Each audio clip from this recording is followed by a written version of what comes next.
ಯಾಕುದಾ ಏನ್ ಚಮತ್ಕಾರ ನಿನ್ನದು. ಇಬ್ಬಿಬ್ಬರು ಬಾದಶಾಹ, ಅದು ಒಂದೇ ರೂಪವಿರೋರು, ಸ್ವಲ್ಪ ಕೂಡ ವ್ಯತ್ಯಾಸ ಇಲ್ಲ. ಯಾ ಅಲ್ಲಾ, ಬರ್ದಾಶ್ತ್ ಕೆ ಬಾರ್ ಹೋ ರಹಿ ಹೈ ರಾಣಿ. ಇಂತಹ ಆಶ್ಚರ್ಯಕರ ಸಂಗತಿ ಬಾಖುದಾ ಮೊದಲೆಂದೂ ನಾವು ನೋಡಿರಲಿಲ್ಲ.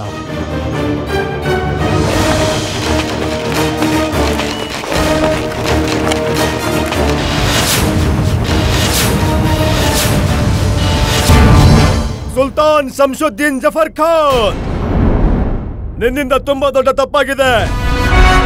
ನೀನು ಇದನ್ನ ಮಾಡಬಾರದಿತ್ತು. ವಿಜಯನಗರ ರಾಜ್ಯದ ಭೂಮಿಯ ಮೇಲೆ ಈ ರೀತಿ ಹೆಜ್ಜೆಯನ್ನಿಟ್ಟು ನೀನು ಎಂತಹ ಪ್ರಳಯಕ್ಕೆ ಆಮಂತ್ರಣ ನೀಡಿದ್ದಿ ಎಂದರೆ, ಆ ಪ್ರಳಯದ ತಾಂಡವದ ಧ್ವನಿ ಈಗ ನನ್ನ ಕಿವಿಯಲ್ಲಿ ಗುನುಗುಡುತ್ತಿದೆ. ಇಂದು ನಿನ್ನನ್ನು ಎಂತಹ ಸ್ಥಿತಿಗೆ ತರುತ್ತೇನೆಂದರೆ, ಅದನ್ನು ನೋಡಿದ ನಂತರ ಮೃತ್ಯುವಿನ ಸಾಮ್ರಾಟ ಯಮರಾಜ ಕೂಡ ವಿಜಯನಗರ ರಾಜ್ಯಕ್ಕೆ ಬರುವ ಮೊದಲು 100 ಬಾರಿ ಯೋಚಿಸಬೇಕು. ಬರ್ದಾಶ್ತ್ ಕೆ ಬಾಹರ್ ಹೋ ರಹಿ ಹೈ ಆಪ್ಕೆ ಯೆ ತೇವರ್ ಮಹಾರಾಜ್ ಕೃಷ್ಣದೇವರಾಯ್. ನಾವು ನೋಡುತ್ತೇವೆ ಯಾರು ಇಂದು ನಮ್ಮನ್ನು ವಿಜಯನಗರ ವಶಪಡಿಸಿಕೊಳ್ಳುವುದರಿಂದ ತಡೆಯುತ್ತಾರೆ. ಇಡೀ ಜಗತ್ತಿಗೆ ಗೊತ್ತಿದೆ ನಮ್ಮ ಈ ಖಡ್ಗ ಎಷ್ಟು ಶತ್ರುಗಳ ರುಂಡವನ್ನು ಚಂಡಾಡಿದೆ ಎಂದು. ಎಷ್ಟು ಜನರನ್ನು ನಾವು ಸಾವಿರದವರೆಗೆ ತಳ್ಳಿದ್ದೇವೆ. ಎದುರಿಸೋದು ದೂರದ ಮಾತು ಶಂಸುದ್ದೀನ್. ನೀನಂತೂ ಕೃಷ್ಣದೇವರಾಯನ ಖಡ್ಗವನ್ನು ಸ್ವಚ್ಛ ಮಾಡುವುದಕ್ಕೂ ಯೋಗ್ಯನಲ್ಲ. ಒಂದು ವೇಳೆ ಧೈರ್ಯವಿದ್ದರೆ ತೆಗೆಯನಿನ ಕತ್ತಿಯನ್ನ ಬಂದು ಎದುರಿಸುವಂತವನಾಗೂ ನಮ್ಮನ್ನು.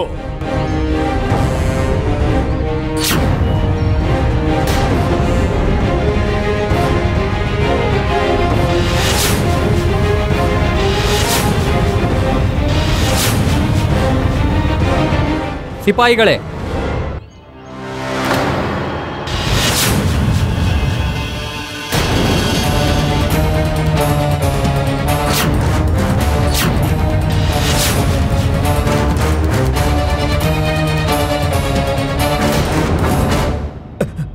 ಆಚಾರ್ಯ, ಇಲ್ಲಂತೂ ಯುದ್ಧವಾಗೋ ಹಾಗಿದೆಯಲ್ಲ.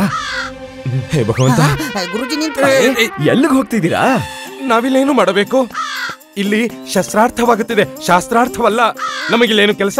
ನಾವಂತೂ ಕೇವಲ ಸೀದಾ ಸಾದಾ ಪೂಜಾ ಪಾಠ ಮಾಡುವಂತ ಸಂವೇದನೆಶೀಲ, ಕೋಮಲ, ಮುಗ್ಧ ಪಂಡಿತ. ಈಗ ಇಲ್ಲಿ ಈ ರಣಭೂಮಿಯಲ್ಲಿ ಏನು ಮಾಡುವುದಿದೆ? ಗುರುಜಿ, ಇಲ್ಲಿ ಯಾಕೆ ಬಂದ್ವಿ? ಇಲ್ಲಿ ಯಾವ ಲಡ್ಡು ವಿತರಿಸ್ತಾ ಇಲ್ವಲ್ಲ? ನನ್ ಮಾತಿನ ತಾತ್ಪರ್ಯ, ಇಲ್ಲಿಗೆ ಬರೋ ಉದ್ದೇಶ ಏನಿತ್ತು ಗುರುಜಿ? ನಾವಿಲ್ಲಿಗೆ ಅದು ಸಮೀಕ್ಷೆ ಮಾಡಲು ಬಂದಿದ್ದೀವೋ. ಸಮೀಕ್ಷೆ ಆಯ್ತು, ಈಗ ನಾವು ಹೋಗುತ್ತಿದ್ವಿ. ಗುರುಜಿ ನಿಲ್ಲಿ. ಒಂದ್ ವೇಳೆ ನೀವು ಬೆನ್ ತೋರಿಸಿ ಹೋದ್ರೆ ಮೊದ್ಲೇ ನೀವ್ ಯಾರಿಗೂ ಮುಖ ತೋರ್ಸೋಕೆ ಯೋಗ್ಯರಲ್ಲ. ಆಮೇಲೆ ಖಂಡಿತವಾಗ್ಲೂ ಮುಖ ತೋರ್ಸೋಕೆ ಯೋಗ್ಯರಾಗಿರಲ್ಲ ನೀವು. ಒಳ್ಳೆಯದು, ಇದರಲ್ಲಿದೆ. ನೀವು ನಿಮ್ಮ ಹತ್ಯಾರನ್ನು ಕೆಳಗಿರಿಸಿ ನಿಮ್ಮನ್ನು ನೀವು ನಮಗೆ ಒಪ್ಪಿಸಿಕೊಳ್ಳಿ. ನಾವು ಎಂದೋ ನಮ್ಮನ್ನು ಸ್ವಯಂ ಸಮರ್ಪಿಸಿಕೊಂಡಿದ್ದೇವೆ ನಮ್ಮ ರಾಷ್ಟ್ರದ ಪ್ರಜೆಗಳ ಹೆಸರಿಗೆ. ಆದರೆ ಈಗ ನಿನ್ನ ತಲೆಯನ್ನು ಸಮರ್ಪಿತಗೊಳಿಸುವುದಿದೆ ಕೃಷ್ಣದೇವರಾಯನ ಖಡ್ಗದ ಹೆಸರಿಗೆ. ಒಪ್ಪುತ್ತೆ, ಗರ್ವ ಒಪ್ಪುತ್ತದೆ ನಿಮಗೆ ಕೃಷ್ಣದೇವರಾಯ್. ಒಂದು ವೇಳೆ ನೀವು ಅಸಲಿ ಮಹಾರಾಜ ಕೃಷ್ಣದೇವರಾಯನಾಗಿದ್ದರೆ. ಆದರೆ ದುರದೃಷ್ಟವಶಾತ್ ಬಹುಶಃ ನಿಮಗೆ ಈ ಮಾತಿನ ಅರಿವಿಲ್ಲವೇನೋ, ನಾವು ಈ ಯುದ್ಧಕ್ಕೆ ಒಬ್ಬರೇ ಬಂದಿಲ್ಲ. ನಮ್ಮೊಂದಿಗೆ 5 ರಾಷ್ಟ್ರಗಳ ಅಸೀಂ ತಾಕತ್ತು ಶಾಮೀಲಾಗಿದೆ. ನಮ್ಮ ಜೊತೆಗೆ ಮತ್ತು ನಿಮ್ಮ ಖಿಲಾಫ್ ನಿಂತಿದ್ದಾರೆ. ನಮ್ಮ ಜೊತೆಗೆ ಮತ್ತು ನಿಮ್ಮ ಖಿಲಾಫ್ ನಿಂತಿದ್ದಾರೆ.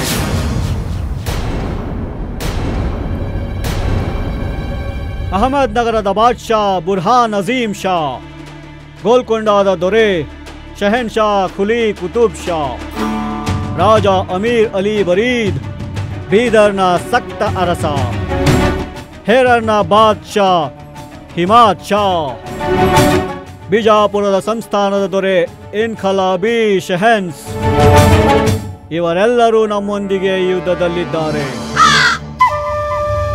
ಇವರೆಂಥ ಬೃಹದಾಕಾರದ ತಾಕತ್ತೆಂದರೆ ಇವರ ಸೈನ್ಯದ ಮುಂದೆ ದೊಡ್ಡ ದೊಡ್ಡ ಕಲಿಗಳೇ ಮಂಡಿಯೂರಿದ್ದಾರೆ. ಇವರೆಲ್ಲರೂ ವಿಜಯನಗರವನ್ನು ಸುತ್ತುವರೆದಿದ್ದಾರೆ.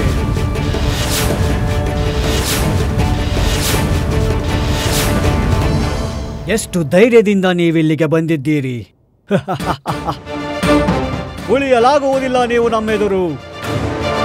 ಬರ್ದಾಶ್ತ್ ಕೆ ಬಾಹರ್ ಹೋ ರಹಿ ಹೈ ಮಾತುಗಳು. ಒಳ್ಳೆಯದು, ನೀವು ಮಂಡಿಯೂರಿ ಶರಣಾಗುವುದು.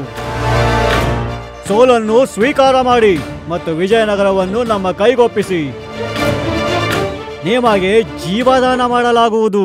ಸಾಕು ಶಂಸುದ್ದೀನ್. ವಿನಾಶಕಾಲೆ ವಿಪರೀತ ಬುದ್ಧಿ ಬಹಳಷ್ಟು ನೋಡಿದ್ದೇವೆ. ವಿನಾಶಕಾಲೆ ಹುಚ್ಚುತನದ ಬುದ್ಧಿ ಮೊದಲ ಬಾರಿಗೆ ನೋಡುತ್ತಿದ್ದೇನೆ. 5 ರಾಜರನ್ನು ಕರೆದುಕೊಂಡು ಬಂದಿದ್ದೀಯಲ್ಲವೇನು ನಮ್ಮನ್ನು ಎದುರಿಸಲು? ಹೋಗು, ನಾವು ನಿನಗೆ ಸಮಯ ನೀಡುತ್ತೇವೆ. 500 ರಾಜರನ್ನು ಕರೆದುಕೊಂಡು ಬಾ. ಕೃಷ್ಣದೇವರಾಯರಂತೂ ಇಲ್ಲಿಯೇ ಇರುವರು. ಪ್ರತಿಯೊಬ್ಬರು ಸಾಯುತ್ತಾರೆ ಇಂದು ಇದೇ ಜಾಗದಲ್ಲಿ, ನಮ್ಮ ಇದೇ ಖಡ್ಗದಿಂದ.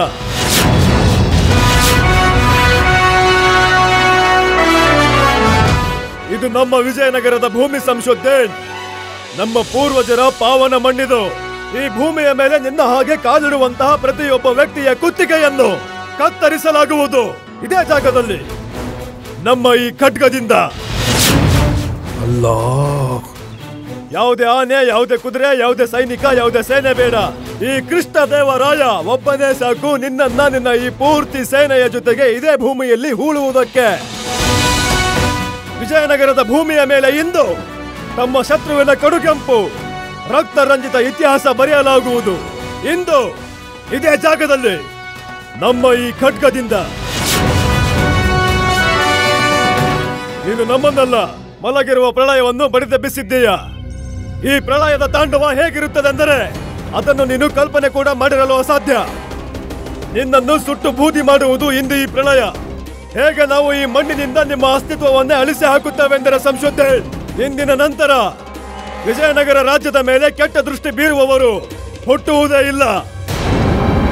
ಭಸ್ಮ ಮಾಡಿ ಬಿಡುತ್ತದೆ ಎಲ್ಲವನ್ನು ಇಂದು ಇದೇ ಜಾಗದಲ್ಲಿ, ನಮ್ಮ ಈ ಖಡ್ಗ ಶಂಸುದ್ದೀನ್. ಕೃಷ್ಣದೇವರಾಯ್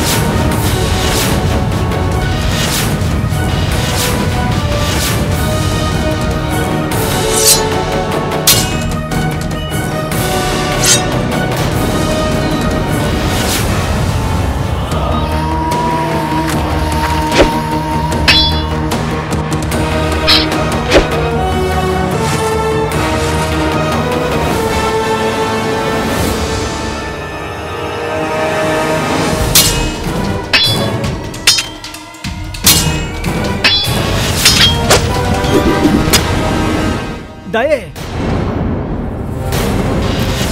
ಅಲ್ಲಾ,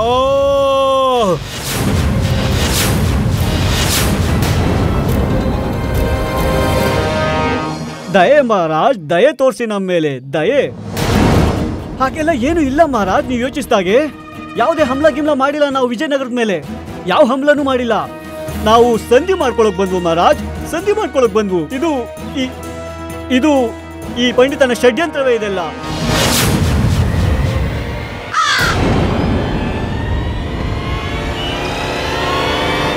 ಪಂಡಿತ್, ಅರೆ ಯಾಕೋ ಏನು ಹೇಳ್ತಿಲ್ಲ? ಪಂಡಿತ ರಾಮಕೃಷ್ಣ, ಹೇಳಿ ಇದೆಲ್ಲ ಒಂದು ನಾಟಕ ಅಂತ. ನೀವು ಹೇಳಿದ್ದಕ್ಕೆ ಆಕ್ರಮಣದ ಯೋಜನೆ ಮಾಡಲಾಯಿತು. ಪಂಡಿತ ರಾಮಕೃಷ್ಣ ಮಹಾರಾಜ. ಹೌದು ಮಹಾರಾಜ್, ಇವ್ರು ಹೇಳಿದ್ದಕ್ಕೆ ಈ ನಾಟಕ ರಚನೆ ಮಾಡಲಾಯಿತು. ಇಲ್ದಿದ್ರೆ ನಮಗೆ ಅಷ್ಟೊಂದು ಧೈರ್ಯವೆಲ್ಲಿತ್ತು ನಮ್ಮ ಸರ್ಫರೋಜ್ ದೋಸ್ತಿನ ದೇಶದ ಮೇಲೆ ಈ ರೀತಿಯ ಹಮ್ಲಾ ಮಾಡೋ ಕೆಟ್ಟ ಸಾಹಸ ಮಾಡ್ತಿದ್ವಾ? ಪಂಡಿತ ರಾಮಕೃಷ್ಣ, ಏನಾಗ್ತಿದೆ ಇಲ್ಲಿ? ನಾವು ನಿಮ್ಮನ್ನೇ ಕೇಳ್ತಿರೋದು ರಾಮ. ಕ್ಷಮಿಸ್ಬೇಕು ಮಹಾರಾಜ, ಆದ್ರೆ ಇದೇ ಸತ್ಯ. ಅಲ್ಲಾ, ಇಲ್ಲೇನೇನಾಯ್ತೋ ಇವ್ರಿಗೆ ನಾನೇ ಮಾಡಕ್ ಹೇಳಿದ್ದು. ಯಾತಕ್ಕಾಗಿ ರಾಮಕೃಷ್ಣ? ಬೇರೆ ಮಾರ್ಗನೇ ಉಳಿದಿರ್ಲಿಲ್ಲ ನಮ್ಮ ಹತ್ರ ಮಹಾರಾಜ. ಅಸ್ಲಿ ನಕಲಿ ಮಹಾರಾಜರ ಜಂಜಾಟದಲ್ಲಿ ಎಷ್ಟು ನಲ್ಗೋಗಿದ್ವಿ ಅಂದ್ರೆ ಬೇರೆ ದಾರಿ ಹೊಳಿತಾನೆ ಇರ್ಲಿಲ್ಲ. ಇದು ಅರ್ಥ ಆಗ್ತಿರ್ಲಿಲ್ಲ ನಮ್ಮ ಪ್ರಿಯ ಮಹಾರಾಜರನ್ನ ಈ ತೊಡಕಿನಿಂದ ಹೇಗ್ ಹೊರಗೆ ತರೋದು ಅಂತ. ಆಗ್ಲೇ ಮಂತ್ರಿ ಮಹೋದಯ ನನಗೆ ಹೇಳಿದ್ರು ಸುಲ್ತಾನ್ ಮಹಾರಾಜ ವಿಜಯನಗರಕ್ಕೆ ಬರ್ತಿದ್ದಾರೆ ಸಂಧಿ ಪ್ರಸ್ತಾಪಕ್ಕೆ ಅಂತ. ಆಗ ನನ್ಗೊಂದು ಉಪಾಯ ಹೊಳಿತು. ಸ್ಥಿತಿ ಹದಗೆಡುತ್ತಿದೆ ಪಂಡಿತ ರಾಮಕೃಷ್ಣ. ಬರುವ ಸಮಯದಲ್ಲಿ ನಮ್ಮ ವಿಜಯನಗರ ರಾಜ್ಯದ ಸುರಕ್ಷತೆಯ ವ್ಯವಸ್ಥೆಯಲ್ಲಿ ಆಪತ್ತು ಎದುರಾಗಬಹುದು. ಯಾವುದಾದ್ರೂ ನೆರೆ ರಾಜ್ಯದವರು ಇದರ ಲಾಭ ತಗೋಬಹುದು. ಆಂತರಿಕ ಕಲಹದಿಂದ ಯಾವುದೇ ದೇಶವನ್ನ ಅಧೀನ ಮಾಡಿಕೊಳ್ಳುವುದು ದೊಡ್ಡ ವಿಷಯವೇ ಅಲ್ಲ. ಸುಲ್ತಾನ್ ಶಂಸುದ್ದೀನ್ ವಿಜಯನಗರಕ್ಕೆ ಬರುತ್ತಿದ್ದಾರೆ ಸಂಧಿ ಪ್ರಸ್ತಾಪದೊಂದಿಗೆ. ಆದ್ರೆ ಎಲ್ಲಿವರೆಗೂ ಈ ಅಸಲಿ ನಕಲಿ ಜಂಜಾಟ ಬಗೆಹರಿಯೋದಿಲ್ವೋ ಅಲ್ಲಿವರೆಗೆ ಈ ಸಂಧಿ ಪ್ರಸ್ತಾಪ ಹೇಗಾಗುತ್ತೆ? ಒಂದು ನಮ್ಮ ಮೂಗ್ ಕತ್ತರಿಸ್ತಾರೆ, ಮತ್ತೊಂದೆಡೆ ಪೂರ್ತಿ ರಾಷ್ಟ್ರದಲ್ಲಿ ಇದೆಲ್ಲರಿಗೂ ಗೊತ್ತಾಗುತ್ತೆ ಅದು ವಿಜಯನಗರದ ಸಿಂಹಾಸನದ ಮೇಲೆ ಯಾರು ಇಲ್ವೇ ಇಲ್ಲ ಅಂತ. ಚಿಕ್ಕ ಪುಟ್ಟ ರಾಜ್ಯಗಳು ಬೆರಳು ತೋರಿಸಿ ನಗೋಕ್ ಶುರು ಮಾಡುತ್ತೆ. ಈಗೇನ್ ಹೇಳಿದ್ರಿ ನೀವು ಮಂತ್ರಿವರ್ಯ? ನಾವೇನ್ ಹೇಳ್ತಾ ಇದ್ವಿ ಅಂದ್ರೆ ಚಿಕ್ಕ ಪುಟ್ಟ ರಾಜ್ಯ. ಅದಕ್ಕೂ ಮೊದಲು ಏನ್ ಹೇಳಿದ್ರಿ? ಅದು ಸುಲ್ತಾನ್ ಶಂಸುದ್ದೀನ್ ಬಗ್ಗೆ ಮಾತಾಡ್ತಿದ್ವಿ. ಇದೇನೇ ನೀವು ಹೇಳಿದ್ರಿ ಸುಲ್ತಾನ್ ಶಂಸುದ್ದೀನ್ ಬರ್ತಿದ್ದಾರೆ ಸಂಧಿ ಪ್ರಸ್ತಾಪ ಮಾಡೋಕೆ ಅಂತ. ಹಾಗಂತ ಬರ್ದಿದ್ದಾರೆ. ಅದಕ್ಕೆ ಏನೋ ಸ್ವಲ್ಪ ನನ್ ಬೆನ್ನನ್ನ ತಟ್ಟಿ ಮಂತ್ರಿವರ್ಯ. ಅಯ್ಯೋ ತಟ್ಟಿ ಅಲ್ಲ, ಶಭಾಷ್ಗಿರಿ ನೀಡಿ. ಇದೇನ್ ಮಕ್ಕಳಾಟ ಪಂಡಿತ ರಾಮಕೃಷ್ಣ? ಮಕ್ಕಳಾಟ ಅಲ್ಲ ಮಂತ್ರಿವರ್ಯ, ಯುಕ್ತಿ. ಈ ಅಸ್ಲಿ ನಕಲಿ ಮಹಾರಾಜರ ಸಮಸ್ಯೆನ ಬಗೆಹರಿಸೋ ಯುಕ್ತಿ. ಅದಕ್ಕೆ ಶಭಾಷ್ಗಿರಿ ಕೇಳ್ತಿದ್ದೀನಿ. ಎಂತ ಯುಕ್ತಿ? ವಿದ್ರೋಹ. ವಿದ್ರೋಹ? ಹೌದು ಮಂತ್ರಿವರ್ಯ, ಈಗ ವಿದ್ರೋಹವೇ ಆಗುತ್ತೆ, ಪ್ರಚಂಡ ವಿದ್ರೋಹ.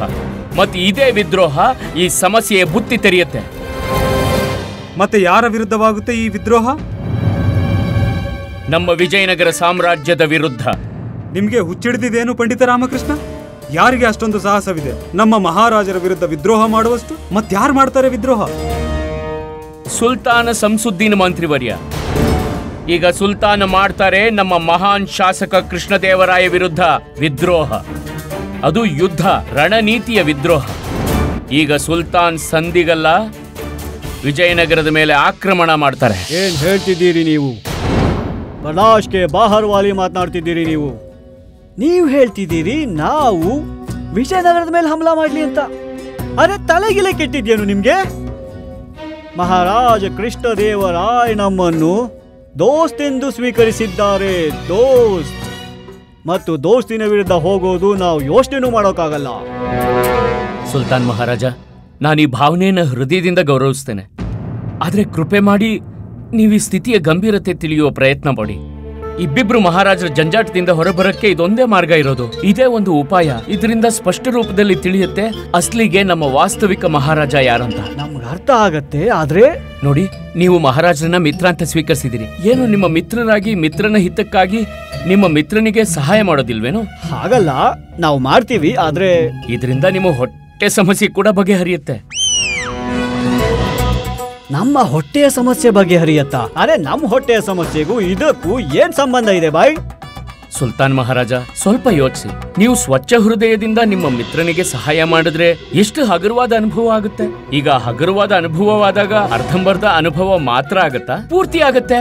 ಮತ್ತ ಪೂರ್ತಿಲಿ ಹೊಟ್ಟೆ ಕೂಡ ಜೊತೆಗಿರುತ್ತೆ. ಅರ್ಥಾತ್ ಹೊಟ್ಟೆ ಕೂಡ ಹಗುರವಾಗುತ್ತೆ. ಅಲ್ಲಿಗಾಯ್ತಲ್ಲ ನಿಮ್ ಹೊಟ್ಟೆಯ ಸಮಸ್ಯೆಗೆ ಪರಿಹಾರ. ಕೇಳೋದಕ್ಕೆ ಮಾತು ಸರಿಯಾಗಿ ಅನಿಸ್ತಿದೆ, ಆದ್ರೆ ಯಾಕೆ ನಮ್ಗೆ ಅರ್ಥ ಆಗ್ತಿಲ್ಲ? ನೀವ್ ಇದನ್ನೆಲ್ಲ ಬಿಟ್ಬಿಡಿ. ಈಗ ನನ್ ಮಾತು ಕೇಳಿ ಅಷ್ಟೇ. ಇದರಿಂದ ಕೇವಲ ಮಹಾರಾಜರಿಗಷ್ಟೇ ಅಲ್ಲ, ಸಂಪೂರ್ಣ ವಿಜಯನಗರ ರಾಜ್ಯಕ್ಕೆ ಉಪಕಾರ ಆಗುತ್ತೆ. ಪಂಡಿತ ರಾಮಕೃಷ್ಣ ಸರಿಯಾಗಿ ಹೇಳ್ತಿದ್ದಾರೆ ಬಾದ್ಶಾ ಸುಲ್ತಾನ್. ಇದು ನಿಮ್ಮ ಕಡೆಯಿಂದ ನಮ್ಮ ರಾಜ್ಯಕ್ಕೆ ತುಂಬಾ ದೊಡ್ಡ ಸಹಾಯವಾಗುವುದು.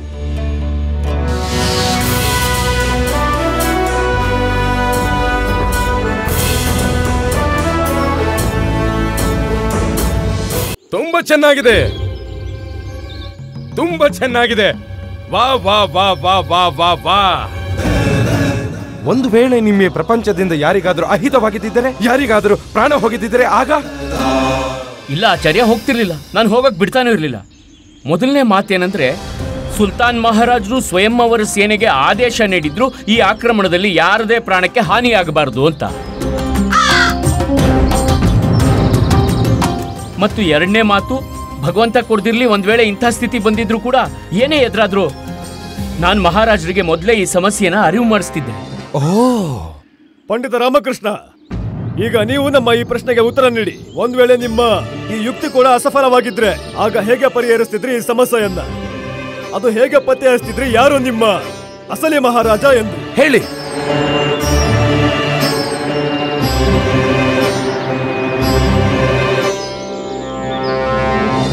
ಪತ್ತೆ ಅಂತೂ ಮೊದಲೇ ಹಚ್ಚಿದ್ವಿ ಮಹಾರಾಜ. ಕೇವಲ ಸತ್ಯ ಹೊರತರಿಸೋದಕ್ಕೆ ಇದನ್ನ ಮಾಡಬೇಕಾಯ್ತು.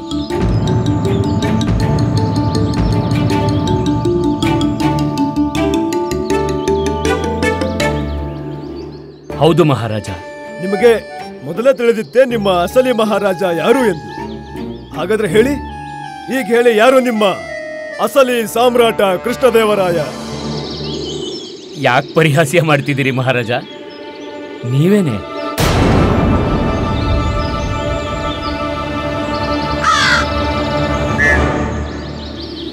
ಹಾಗಾದರೆ ನಿಮ್ಮ ಅನುಸಾರ ನಮ್ಮ ಈ ತದ್ರೂಪಿ ಈತ ಕೊಡಲಿ ಮಾಂತ್ರಿಕ ಹರಿಓಂ. ಸರಿ, ಹಾಗಾದರೆ ನಮಗೆ ಇದನ್ನು ಕೂಡ ಹೇಳಿ, ಈತ ಹಾಗೆ ಏಕೆ ಮಾಡಿರಬಹುದು? ನಿಮ್ಮ ಆದೇಶದ ಮೇರೆಗೆ ಮಹಾರಾಜ. ಏಕೆಂದ್ರೆ ಎಷ್ಟು ತಿಳುವಳಿಕೆಯಿಂದ ಈ ಮಹೋದಯ ಇಲ್ಲಿ ಉಪಸ್ಥಿತರಿದ್ರೋ ಅಷ್ಟು ತಿಳುವಳಿಕೆ ನಿಮ್ಮನ್ನ ಬಿಟ್ರೆ ಬೇರೆ ಯಾರು ಕೊಡಕ್ಕಾಗ್ತಿರ್ಲಿಲ್ಲ. ಮತ್ತೆ ಈ ವಿಷಯದ ಬಗ್ಗೆ ನಿಮಗೆ ಯಾವಾಗ ತಿಳಿಯಿತು? ನನಗೆ ಯಾವಾಗ ಸಂದೇಹವಾಯ್ತೆಂದ್ರೆ ಪ್ರಶ್ನೆ ಪರೀಕ್ಷೆಯ ಮಧ್ಯೆ ಬೇರೆ ದೇಶದಲ್ಲಿ ಅವಿತಿರುವ ನಮ್ಮ ಗೂಢಾಚಾರ್ಯ ಚರ್ಚೆ ಆಯ್ತು. ಆಗ ನೀವು ವಾತಾವರಣದ ಉತ್ತೇಜನದಿಂದ ಎಲ್ಲೂ ನಿಲ್ಲಿಸದೆ ಅಲ್ಪ ಪೂರ್ಣ ವಿರಾಮ ಇಲ್ಲದೆ ಒಂದೇ ಉಸಿರಲ್ಲಿ ಅವರೆಲ್ಲರ ಹೆಸರೇ ಹೇಳಿದ್ರಿ. ಶಂಕರಣಂ, ಬಿಲ್ಲಾಲ್, ರಂಗಕೋಟ್, ಶುಭಶಾಮ್, ಇದೇ ಹೆಸರಲ್ವಾ ಗೂಢಚಾರಿಗಳದ್ದು? ತಪ್ಪು ನಿಮ್ಮಿಂದ ಆಯ್ತು ಮಹಾರಾಜ. ಆದ್ರೆ ನಿಮ್ಮ ಆ ತಪ್ಪೆ ನನ್ನ ಕಿವಿನ ನೆಟ್ಟಗಾಗೋ ಹಾಗೆ ಮಾಡ್ತು. ನಿಮ್ಮ ತದ್ರೂಪಿಗೆ ಏನ್ ಬೇಕಿದ್ರು ಗೊತ್ತಿರಬಹುದು, ಆದ್ರೆ ಇಷ್ಟು ನಿಗೂಢ ಗುಪ್ತ ಗೂಢಾಚಾರರ ಹೆಸರು ತಿಳಿದಿರೋದು ಕೇವಲ ಮತ್ತು ಕೇವಲ ನಮ್ಮ ಮಹಾರಾಜರಿಗೆ ಮಾತ್ರ ಸಾಧ್ಯ ಅಂತ. ಎರಡನೇ ಸಂದೇಹ ನಮಗೆ ಯಾವಾಗ ಆಯ್ತಂದ್ರೆ, ಮಹಾರಾಣಿ ತಿರುಮಲಾಂಬ ನನಗೆ ಹೇಳಿದ್ರು ಕಳೆದ 4 ದಿನದಿಂದ ಮಹಾರಾಜರು ಅವ್ರ ಕೋಣೆಗೆ ಬಂದೇ ಇಲ್ಲ ಅಂತ. 4 ದಿನದಿಂದ ಮಹಾರಾಜರು ನಮ್ಮನ್ನ ಕಾಣೋಕೆ ಬಂದಿಲ್ಲ. ಈಗ ಬಂದಿರುವಾಗ ಇಬ್ರು ಒಟ್ಟೊಟ್ಟಿಗೆ ಬಂದಿದ್ದಾರೆ. ಇದಕ್ಕೆ ಒಂದೇ ಅರ್ಥ ಮಹಾರಾಜ, ನಿಮ್ಮ ತದ್ರೂಪಿ ಮಹಾರಾಣಿಯರ ಮೇಲೆ ಗೌರವವನ್ನ ಪೂರ್ತಿಯಾಗಿ ಇಟ್ಟಿದ್ರು ಅಂತ.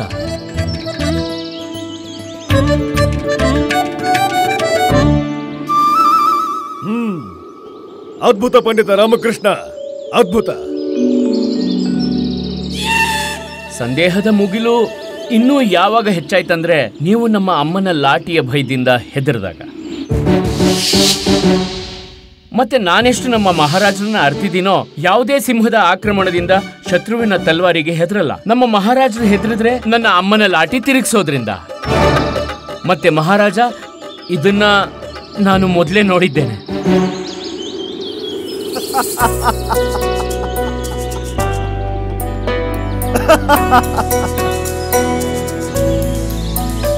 ಖಂಡಿತ ವಿಲಕ್ಷಣ, ನೀವು ಅಸಾಧಾರಣ ಬುದ್ಧಿವಂತಿಕೆಯ ಸ್ವಾಮಿ. ಸತ್ಯವನ್ನೇ ಹೇಳಿದ್ರಿ ನೀವು. ನಾವೆಯೇ ಕೊಡಲಿ ಮಾಂತ್ರಿಕ ಹರಿಓಂನನ್ನು ಈ ಕಾರ್ಯಕ್ಕೆ ತಯಾರು ಮಾಡಿದ್ದೆವು. ಮತ್ತದರ ನಂತರ ನಾವು ಅವರಿಗೆ ನಮ್ಮ ಅರಮನೆಯಲ್ಲಿ ಉಳಿಯಲು ಕಳಿಸಿದ್ದೆವು. ನಾವು ನೋಡ ಬಯಸಿದ್ದೆವು ಅದು ಇಂತಹ ವಿಷಮ ಪರಿಸ್ಥಿತಿಯಲ್ಲಿ ನಮ್ಮ ರಾಜ ದರ್ಬಾರಿನ ಬುದ್ಧಿಜೀವಿಗಳು ಹೇಗೆ ಸಮಸ್ಯೆಗೆ ಪರಿಹಾರ ಕಂಡು ಹಿಡಿಯುತ್ತಾರೆ ಎಂದು. ಆದ್ರೆ ಪರಿಹಾರ ಸಿಕ್ತು ಪಂಡಿತ ರಾಮಕೃಷ್ಣರಿಂದ. ನಮ್ಮ ದರ್ಬಾರಿನ ಎಲ್ಲರಿಗಿಂತ ಬುದ್ಧಿವಂತ ಸಲಹೆಗಾರ ಪರಿಹಾರ ಕಂಡು ಹಿಡಿದ.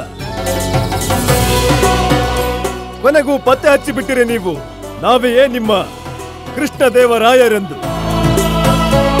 ಹಾಗೆ ನನಗೆ ಅನ್ನಿಸ್ತು. ಆದ್ರೆ ಇದು ನೀವು ಅರ್ತಿದ್ದೀರಿ, ಇದು ಸತ್ಯ ಅಲ್ಲ ಅಂತ.